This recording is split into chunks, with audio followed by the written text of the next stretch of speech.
पावसाळ्यात मस्त अशी गरमागरम मक्याचे दाणे घालून खिचडी अगदी झटपट बनते. बनवायला सोपी आणि खायला एकदम चविष्ट लागते. लहान मोठे सगळेच आवडीने खातील. त्यासाठी मी इथे एक मका सोलून घेतलेला आहे, म्हणजे एका मक्याचे दाणे आहेत. ह्यासोबत घेऊया 1 ग्लास तांदूळ. वजनाने हे पाव किलो तांदूळ आहेत. साधारण 3 ते 4 जणांसाठी ही खिचडी बरोबर होते. इथे मी जुना वाडा कोलम तांदूळ घेतलेला आहे. ह्यात डाळ वगैरे घालायची गरज नाही, मक्याचाच स्वाद छान येतो. 2-3 पाण्यात हे स्वच्छ धुवून घेतलंय.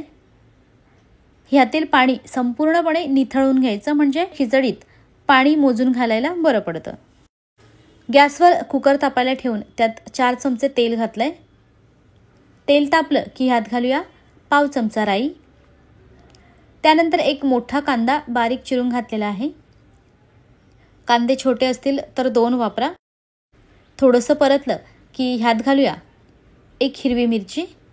मिरचीला मध्ये चीर दिलेली आहे. 6-7 पाकळ्या लसूण आणि 1 इंच आलं खलबत्त्यात बारीक करून घेतलेलं ते घालूया. बारीक चिरलेला टोमॅटो. मीडियम गॅसवर हे परतून घेऊया. कांदा टोमॅटो हे सगळं थोडंसं मऊ झालं की ह्यात घालूया 7-8 कढीपत्त्याची पानं आणि थोडीशी कोथिंबीर. 2-3 चिमूट हिंग, 2 चमचे घरगुती मसाला, अर्धा चमचा हळद आणि 1 चमचा धणे पावडर. मंद गॅसवर हे सगळं मिनिटभर परतून झालं की ह्यात घालूया स्वच्छ धुतलेले तांदूळ आणि मक्याचे दाणे. वरून 1 चमचा किचन किंग मसाला घालायचा. किचन किंग मसाला नसेल तर तेवढ्याच प्रमाणात गरम मसाला घालू शकता. 1 मिनिटभर हे तांदूळ पाणी न घालता तेलावर असं परतून घेतलं की खिचडी चवदार बनते. व्यवस्थित मिक्स करून झालं की आता ह्यात पाणी घालूया.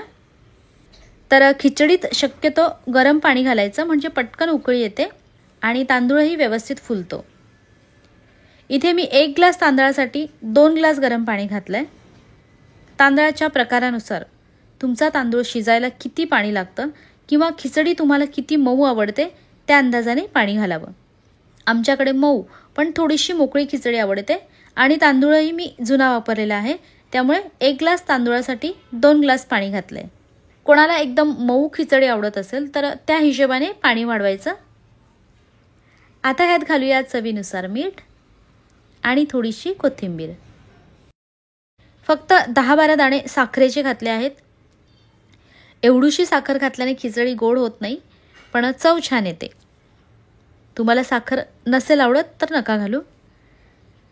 सगळं व्यवस्थित मिक्स करूया.